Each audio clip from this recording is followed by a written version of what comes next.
Alright, welcome to another segment here with David and myself, and we're going to show you today how to make iodine crystals. You guys in the United States contact me all the time about iodine crystals, and I keep telling you it's very expensive for me to send it to you guys, and it's something I don't want to sell to you, but it's going to cost you an arm and a leg. So, I figured I would show you how to make it. I made some earlier this week. Here's some iodine crystals that I made. Okay, doesn't take much. As you can see, it's in crystal form, so you're going to make that. Okay, the reason you put it in there because it does evaporate back into the atmosphere. So, what we're going to do, now you go on YouTube, on my YouTube and my favorites, there's other chemists that actually show you this in more detail. This is basically going to be a Cole's Notes version. Basically you're going to pour some, they're only saying about 2 grams. It doesn't matter what volume you're using to get the crystals, so actually you should weigh it out. Just so you have an idea.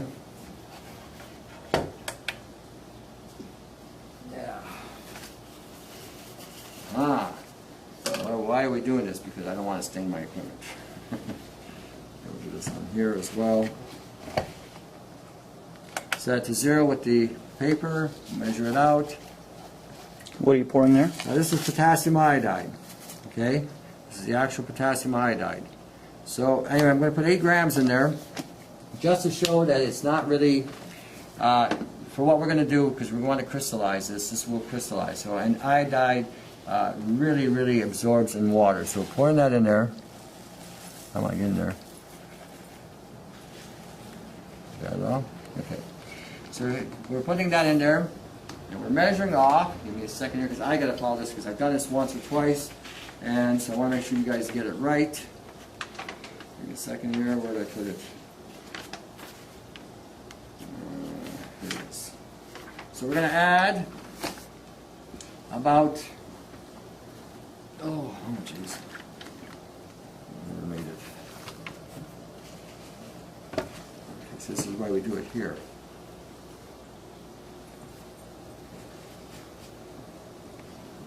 So we're going to add a little water to it, give or take. Not very much, just enough to cover it, basically. That's it. Swirl it around. You'll see it start to dissolve. Okay? See how it dissolves? It's very water soluble. It's a quick swirling, and before you know it, it's almost done. Okay? It's pretty well, I already went that route because it touched the other stuff. Okay, so now we're going to add muriatic acid. I get about a cap, give or take. It's going to react. Swirl it around. It'll smell like an ammonia, like a chlorine smell. That's what you're going to smell with it. Okay? See, it's completely dissolved. Now we add the peroxide. The peroxide is going to be about 10 times the amount of the water and the acid, because you need this as an oxidizer. So we pour it in. Okay? As you can see, she's already started. Now, we just swirl it. Bubble, bubble, toil and trouble. You can hear it? Yeah. It's reacting.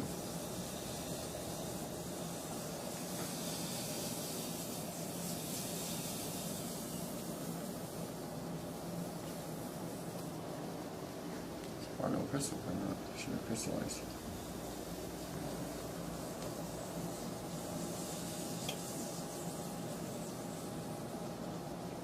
Why didn't that work?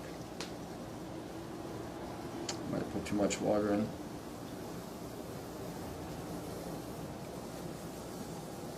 That should have worked. Oh, it's starting to crystallize now. You're starting to see some crystal forming there. So it takes a moment for it to work. Anyway, keep swirling it, and as you keep tipping it, you'll start seeing crystals starting to form. I did this the other day, I didn't have this problem, I don't know why. If you did pour too much water, can you just counter that with a little bit more of the I've tried that. potassium iodide? I've tried that with solution, and it didn't seem to work. So it seems like it has to go through a process of absorbing it, and breaking it down. And like it has to be in order to the. Yeah, I mean, that's what I've seen. So again, let's see what happens when I pour it through the sieve.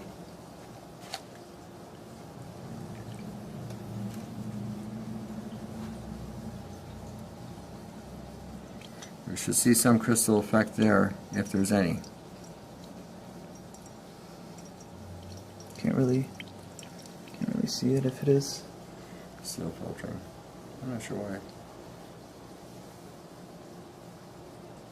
Okay, hold on a second.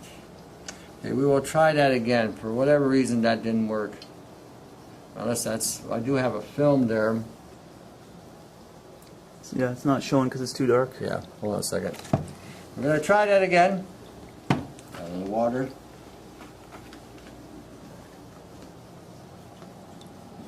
Add less water. We're going to add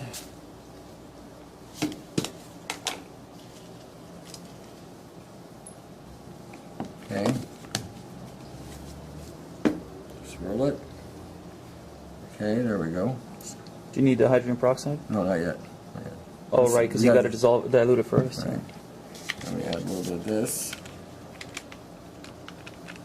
Again, maybe a bit too much. There is some crystal in that one, but not a lot. Should have got a lot more. Okay. Periodic acid, so we swirl it around.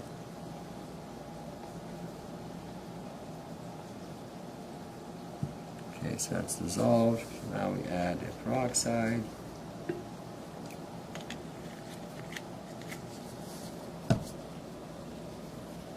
There we go, there's the purple. Crystals are forming. Yeah, work that time. See, yeah. There we go, see there? Yeah. Now, there we go. See the crystals are starting to form? There we go. So, okay, so now you learned, if you put too much fluid in there, see it's starting to form. Tilt it more towards me. There you go. Yeah. Okay, you will start seeing more crystallizing effect. So again, when we did it the first time, see, we're getting a lot more now. Look at that. So keep swirling it, okay? And you're going to see, again, more and more crystal activity. Now you can do this based on the ratio of water. What I did is I didn't put enough. When we did it the first time, we put more water than we had the iodine. Because I've done this where I've done, we got about 9 grams doing a 16 gram solution. You know, by measuring it off. Basically, what you're going to be doing is you're going to add for 2 grams of potassium iodide, you're going to add 1.5 milliliter of water. So if you went up 10 times, so you'd have 20 grams of iodine to 15 mils, which is half an ounce. And you're going to add another 15 mils of hydrochloric acid if you want to go that route. And then you're going to add another, then you're going to add your peroxide at, what the heck is it? 10 mils, so it'd be about 100 mils, so about 3 ounces. So it's almost like a 3 to 1. And basically, there you go. You can see the crystallizing formation. Okay? So we're getting a lot of crystal. Look at that. See that? On the side here? Yep, yep. Okay. See all that crystal we got? Now, like I said, for those of you who live in the United States, this is how you can make it. All right? There's your crystal. Crystal. Ta-da. And look at that. And we can wait it out afterwards. Now, what you do after you do this, filter it and then rinse it 3 or 4 times because you got to strip off the other stuff. Once you're done, put it in a glass container right away. Dry it up, let it dry. Once it dries, put it in the container because it will evaporate in the air eventually. Don't put it in the oven. Don't heat it. If you do heat it, don't heat it above 100 degrees because it will cut loose. But there you go. Look at this. This actually came out better than the first time. Look at this. All right? Now, to make a Lugo solution, it's a 2 to 1 solution. So whether you're using 88 milligrams, 88 grams and 44 grams like the Hilda Clark, or whether you're using 10 grams and 5 grams, or 100 grams and 50 grams, whatever, to 1 liter of water, or 1,000 milliliters, that's what you're for. I am impressed. This actually came out better. All right, then we filter it. Pour it through. And what you have is crystal. Okay? You've just made your own iodide crystal. So, like I said, this has got to be rinsed out, and away you go. And this is basically just left over, and you may see some residual crystal there. it's of no consequence. Anyway, you made it. See, I just showed you how to make it. Showed you how to screw up, and I showed you how to fix it. Okay, so now, while we're on this thing of iodine, in Canada, you go to a drugstore, you can buy tincture of iodine, which is basically an alcohol-based iodine. But this one's got propylene glycol in it, okay? Antifreeze. I don't know why in the bloody hell they put antifreeze with iodine, but this is what they've done. So, this one is to be avoided. But this one here is another brand in Canada. It's 25 milligrams per milliliter, okay, of iodine. This is potassium iodide, more or less. So, we can take the same thing here, which we can buy at the store. Okay, I want to convert that. Oh, look at this. I want to convert that. Talk about childproof. I want to convert this to a Lugos. So what we do is we do the math. 25 times 25 is 625. That's what we've got here. We've got 625 milligrams of potassium iodine here. So what we need is about 312 milligrams to balance that off. So basically, it's the old Lugos, and this is the stuff I made. Again, you can't. Well, I don't think I can get 300, and I can get a half a gram out of that. That'll be happy. Okay, this is probably about what I'm going to need right here. This little chunk. So you throw it in there. Seal it up, shake it. The ratio will be the same, 2 to 1. Okay? A Lugos solution, basically that's what it is, a 2 to 1, 2 parts to 1. Now, some are 7.5 and 5, which are going to give you about 12 milligrams or 12.5 milligrams. The average human being needs 13 milligrams. Now, you can also make this with a liquid. That's what we're going to do here. So what we're going to attempt to do here.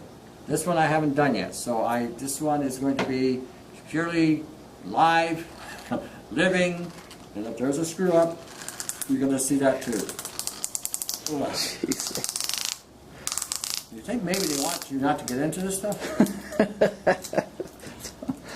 Alright. Jeez, oh please, man, even the plastic won't let go. Alright, so we're going to put that. We're going to put 25 mils in there. Okay? Alright, I'm going to follow this formula here. Basically, we got that in there. Okay, so now we're going to add approximately, let's see here, let me read this, 15 mils of hydrochloric acid. So do we add any water? So you're adding 60 mils hydrogen peroxide. Okay, so we're adding 30. Okay, so we're adding half the amount of muriatic acid to this. So that's about, so we need about 12. So I'll go a little bit lighter.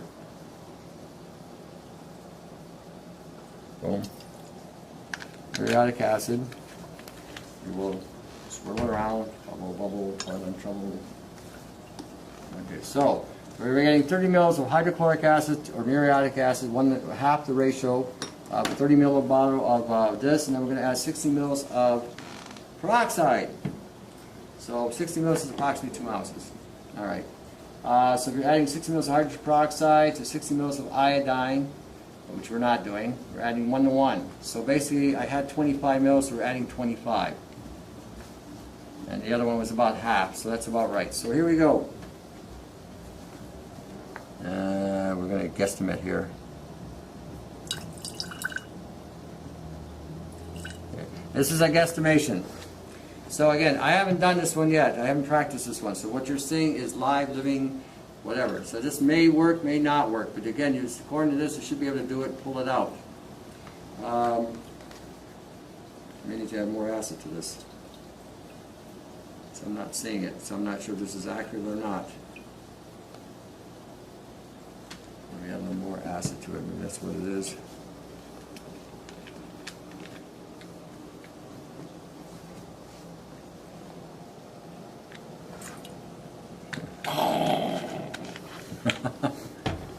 Okay, now we're getting a reaction.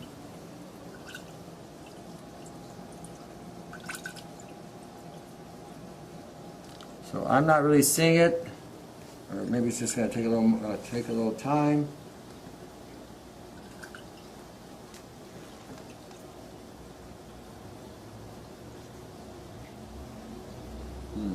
Well, this one didn't work, and I don't know why, because like I said, I haven't had a chance to practice it. But apparently, you can get this. I'll have to go over this formula. Maybe in the next segment we do something like this. So I'll show you how to do it. Maybe we'll get it right. I'm just basing this on the recipe here, and we were trying it. Basically, we need 30 mils of hydrochloric acid. Oh shoot! See, this is something that will happen here too. So then, if you're adding 60 mils of hydrogen peroxide to 60 mils of iodine, so we should have had 25 and 25. And then about half of that would be the muriatic acid, which is what we did. And we should have we should have crystals with it, but it's not happening. I don't know if it's because of the alcohol in it. I'm not sure why. I'll have to talk to my chemist buddy on this, why this didn't convert. But anyway, that was a failure. And a waste of product. But you can use the other one, because again, it is 25 mils. We have dissolved the iodide in here. You just made the Lugos this way. So if you got a crystal and you don't have if you can get the crystal and you can find it, make sure again it does not have propylene glycol in it. Because if it does, you're putting antifreeze in your system. Not something you want to use. All right. Until the next segment. For your help.